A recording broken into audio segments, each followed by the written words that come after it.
and good morning. I'm Carol Costello. Thank you so much for joining me. President-elect Trump is a tough talker, but Pakistan's prime minister experienced a kinder, gentler Mr. Trump, although critics call Mr. Trump's tone reckless. During a phone call with Pakistan's prime minister, Mr. Trump reportedly said to Mr. Sharif, quote, "You have a very good reputation. You are a terrific guy. You are doing amazing work, which is visible in every way, and I'm ready and willing to play any role that you want me to play. Feel free to call me anytime, even before the 20th of January. That is before I assume my office," end quote. And this wording comes from the Pakistani prime minister's office. Trump's team will not confirm those comments, but describe the conversation as, quote, productive. But here's the thing. As you know, words matter. And the U.S. relationship with Pakistan is crucial. It is one of the most sensitive in the world. It's also quite complicated. In recent years, Pakistan has come under fire for not doing enough to fight terrorism within its borders.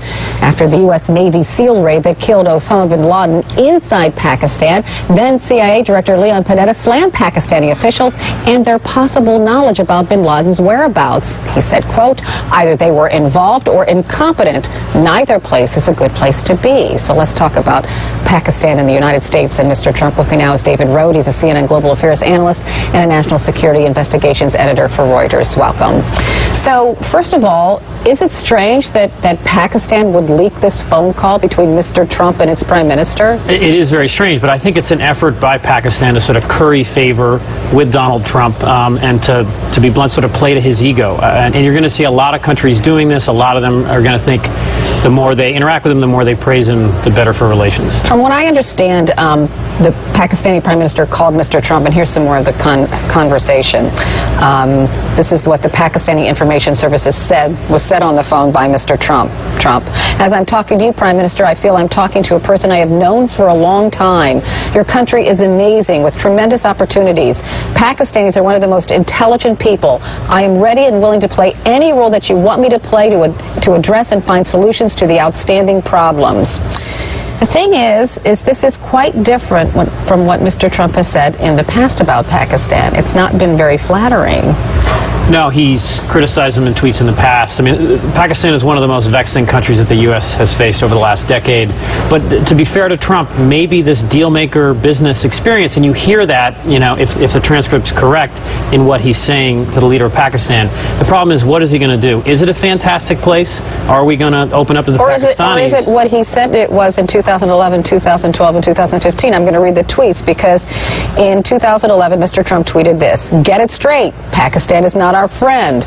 In 2012, he tweeted this: "When will Pakistan apologize to us for providing safe sanctuary to Osama bin Laden for 6 years? Some ally." And in 2015, Mr. Trump said this: "It is probably the most dangerous because of the fact it has the nukes." And, you know, you might add North Korea to that group because there you have a total madman. At least in Pakistan, you have some semblance of sanity at this moment. But it could go rogue. You have to get India involved. India's the check to Pakistan, and you have to get India involved.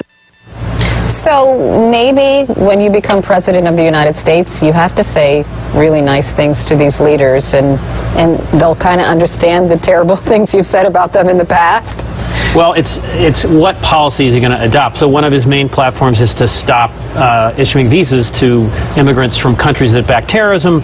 Almost all of them are Muslims, you know, Muslim countries. He, you know, talked already about a ban on Muslims before. So are we going to now not issue visas to Pakistan? Does he keep that promise to his voter base?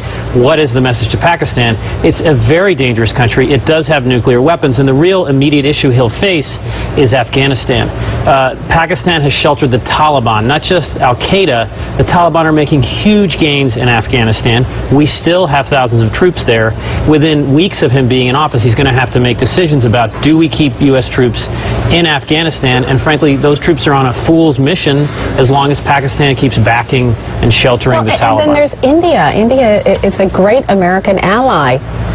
India is kind of mad at Pakistan right now because it says Pakistan allows terrorism to flood into its borders. So if he invokes India and uses India to threaten Pakistan, that will play to the Pakistani right. That will make them hostile to the U.S. That will make Pakistan even more aggressive in Afghanistan. It's a real crisis there. Things are not going well in Afghanistan, and this will be one of his immediate challenges, a consistent message to Pakistan, ally or enemy. Okay, so make us feel like the glass is half full. Like, put this in perspective for us. He has these tremendous communication skills. He may have surprised the Pakistani Prime Minister, and he may be able to use that effectively in diplomacy around the world. But the key things, again, is the policy. Keep U.S. troops in Afghanistan. Block all visas to all Pakistanis. What decision is he going to make? I guess we'll have to see. David Rohde, thank you so much. Still to come in the newsroom. No charges, new protests, clashes with police after a police shooting death is called justified.